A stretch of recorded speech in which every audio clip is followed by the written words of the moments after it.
Salut à tous, c'est Manu et bienvenue sur RCF1. Aujourd'hui, on va faire une vidéo un petit peu différente. On va faire un petit unboxing d'un produit que j'ai acheté sur eBay. Donc c'est un achat vintage, on va dire. Donc sur eBay au Japon. On voit que donc là, ça vient directement du Japon. Pourquoi Japon? On en reparlera un petit peu plus tard dans l'explication, puisque c'est un produit vintage qui est pas très disponible en fait en Europe. Beaucoup aux États-Unis et puis au Japon, puisque c'est une Formule 1 de chez HPI, donc c'est la Super F1 qui était sortie en 94. Donc c'est un colis que j'ai déjà ouvert pour voir un petit peu ce qu'il y avait dedans.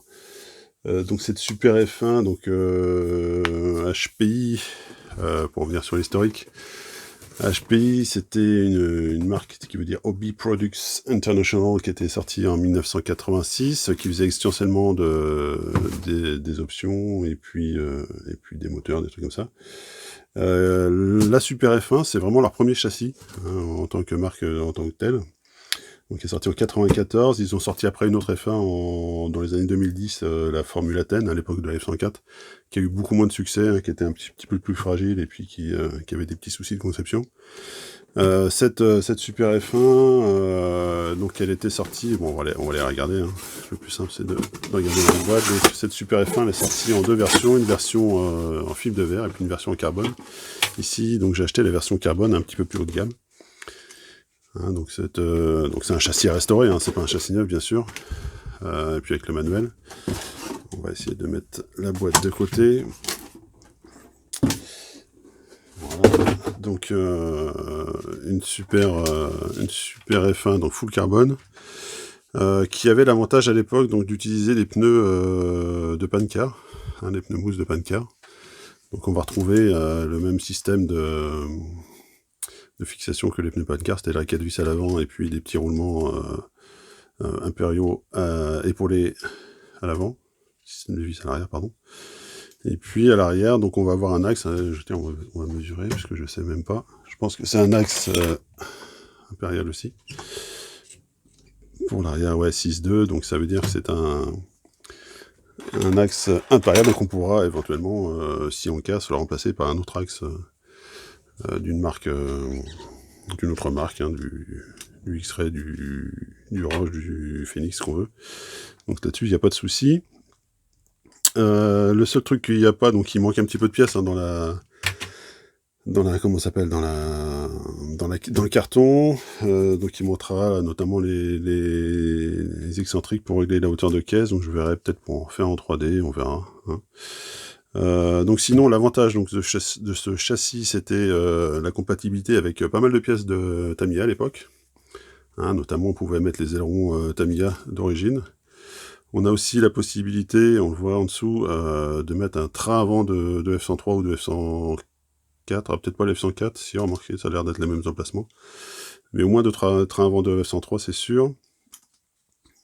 Le pod arrière, lui, a l'air assez costaud, ça a l'air d'être de l'alu d'un côté et du plastique de l'autre. Donc à voir si ça tient dans le temps. Et puis le truc intéressant sur ce châssis, c'était ça en fait, ils avaient mis 3 rotules pour faire l'articulation en fait en latéral et en longitudinal. Et puis donc pour le latéral, ils avaient mis des ressorts ici, qu'on voit qui pivotent, un petit peu comme ça se fait sur la WRC, mais en plus ancien bien sûr. Et donc ces systèmes de rotules de l'époque qu'on voyait souvent dans les 12e, notamment chez X-Ray et Asso, avec les 4 petites vis, donc, qui sont assez communes, donc on doit pouvoir en retrouver partout, mais bon, c'est des systèmes qui sont assez fiables dans le temps. Tout monté donc en visserie cruciforme. Voilà. Et puis l'autre spécificité, c'est à l'avant, en fait, il y avait des ressorts, je sais pas si on va le voir ici. Hop, ici, voilà. Donc il y avait des ressorts sous le train inférieur, qui permettaient une mobilité du train inférieur plutôt que de l'avoir au niveau de la fusée, comme ça se fait notamment sur la F103. Alors ça avait des avantages et des inconvénients. Le problème, c'est que les ressorts, il fallait qu'ils soient beaucoup plus durs, parce qu'ils prenaient plus de charge de ce côté-là avec le bras de levier qu'en dessous la fusée, donc voilà, c'était un peu plus compliqué à CATP. Et puis on voit aussi à l'avant qu'il y a voilà, des choses, bon, c'est tout à fait compatible avec les ailerons F104, donc ça c'est cool. Pareil, au niveau des biellettes, tout ça, il n'y a pas de souci. Donc voilà, ça va être un petit châssis qu'on va démonter, qu'on va restaurer tranquillement. Un petit châssis carbone qui est un petit peu un châssis historique, hein, c'est pour les amateurs de F1. Donc pourquoi Japon en fait, c'est parce que HPI en fait avait une succursale japonaise. Hein, donc c'est un entrepreneur japonais qui avait monté sa marque d'abord en Californie hein, en 86 et puis qui avait ensuite installé une succursale au Japon et je crois en Europe aussi également.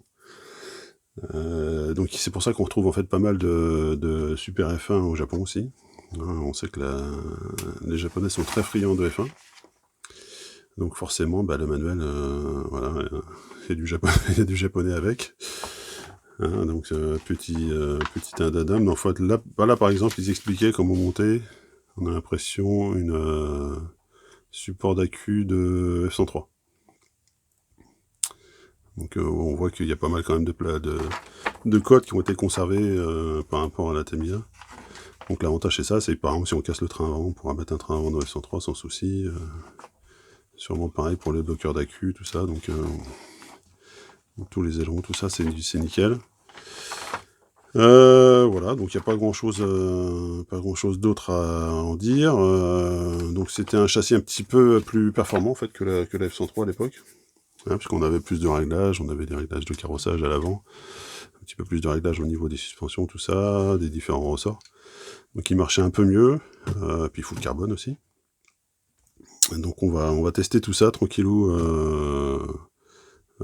avec cette petite F1. On va bien sûr mettre des pneus récents. On lui montrera une électronique pas trop violente. Hein. On va essayer de monter ça peut-être avec un 21.5, peut-être un 13.5, on verra si ça encaisse. Et puis bien sûr on fera une petite vidéo là-dessus, au calme. Voilà, donc on va s'arrêter là pour cette vidéo. Moi je vous dis à la prochaine comme d'habitude sur RCF1, donc pour une prochaine vidéo. Et d'ici là, eh bien, à plus tard. Salut!